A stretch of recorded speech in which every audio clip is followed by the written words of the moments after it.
My name is David Ward. I am the Garden and Nursery Director at the Beth Chatto Gardens, Colchester, Essex. Well, should we now, David, march on and walk through these wonderful woodland gardens? There's a bit of a nip in the air, but not too much. How long have you personally worked here? I've worked here for over 35 years. I can't quite work it out in my head, but over 35 years. So I came along here in 1983 and I've obviously saw this woodland garden made, involved in the dry garden being developed, as well as seeing the garden mature, grow from. Beth always used to say the garden goes through it's a youngster, it needs looking after in its early stages, and it grows away, becomes a bit of a stroppy teenager, some things take over, and then it calms down into maturity, which I think is where we are now in many parts of the garden, although we're just walking through our reservoir garden that was replanted 3 years ago now. It looks very mature. Looks great, doesn't it? Lots of plants left up to stand for the winter.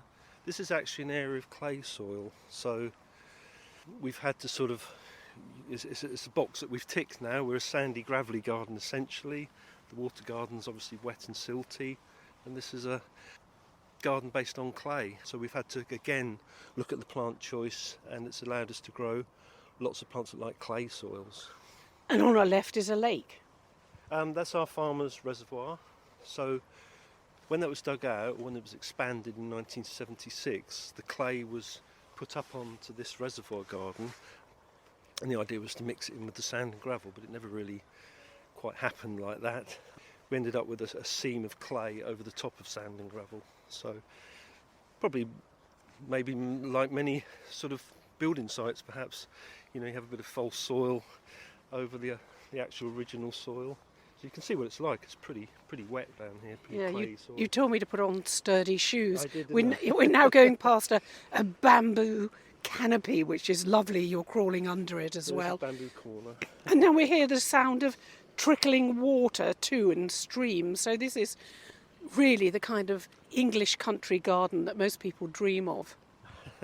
Well, we've now come down into the water garden, and you correctly say we can hear the stream running into the farmer's reservoir. And this is a sort of low-lying area, so this is an area where originally there was a sort of ditch running through. Beth and Andrew built their house in 1960, developed the garden, and eventually made a series of ponds down here, separated by quite wide grass walkways. But this is damp soil. We're now down to the lowest area. It's a bit of a sump for all the sort of fields to drain into. You have the stream running through, you have underground springs here probably. So we're looking here for plants that do like the water. So lots of large-leaved plants, obviously, to the water to support those large leaves, things like giant gunneras, giant rhubarbs, big grasses, large leaf plants. Unfortunately, this time of year, lots of the large leaf plants tend to die down, so we do leave some structure. There's still quite a lot of structure here. And does drought impact on these water gardens? Because one would expect that the water gardens would dry out and you would attempt in some way to water them, but do you? No, we don't. One sort of issue we have over the years, obviously there are trees here, some of which were originally here, some which Beth planted. And obviously under trees, with the tree roots, the plants can dry out. And the other thing, of course, in the summer it's quite a dry atmosphere. So even though it's moist at the root, certain plants, say like ligularias, which have a large-leaved plant with sort of daisy-type flowers, they can flag a bit just because the atmosphere's dry, even though they have moisture at the root. But I guess it's their way of coping a bit with a dry spell. So you have to trust nature. We're always trusting nature.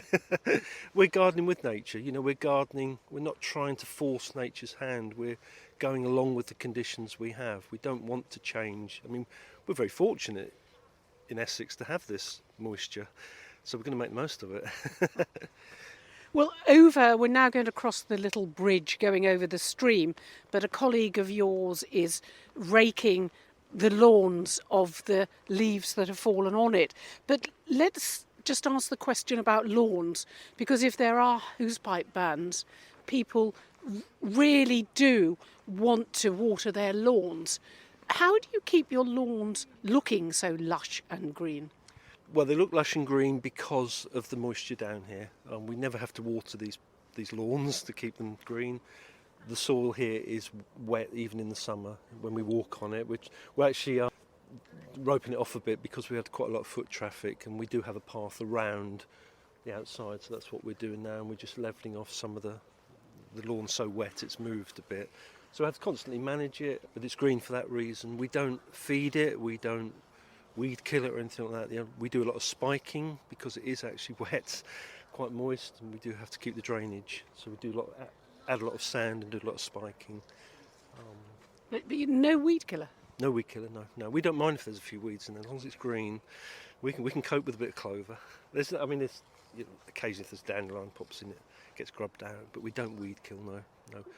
Well, I'm tempted to ask if in fact you think that the household gardener over-gardens in any way.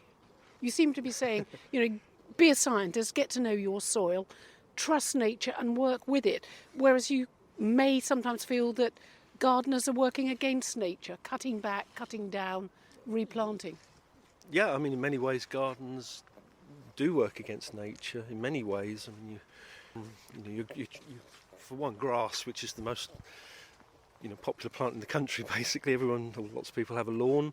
You're trying to keep it, an inch tall, when the grass wants to grow 3 feet tall. We're manipulating, which is what gardens do. They manipulate the environment for your personal benefit and your tastes. So yeah, we spray. We see a bug on a plant, we spray it. That's not a particularly good thing. We don't spray. We're just having a bit of debate with. There's one pest we have to spray for in the garden. If we can get round spraying for that pest, which is just a one-off, sawfly on Solomon seal. If we didn't spray it, we would have no Solomon seal. We could actually say that we don't spray at all in the garden.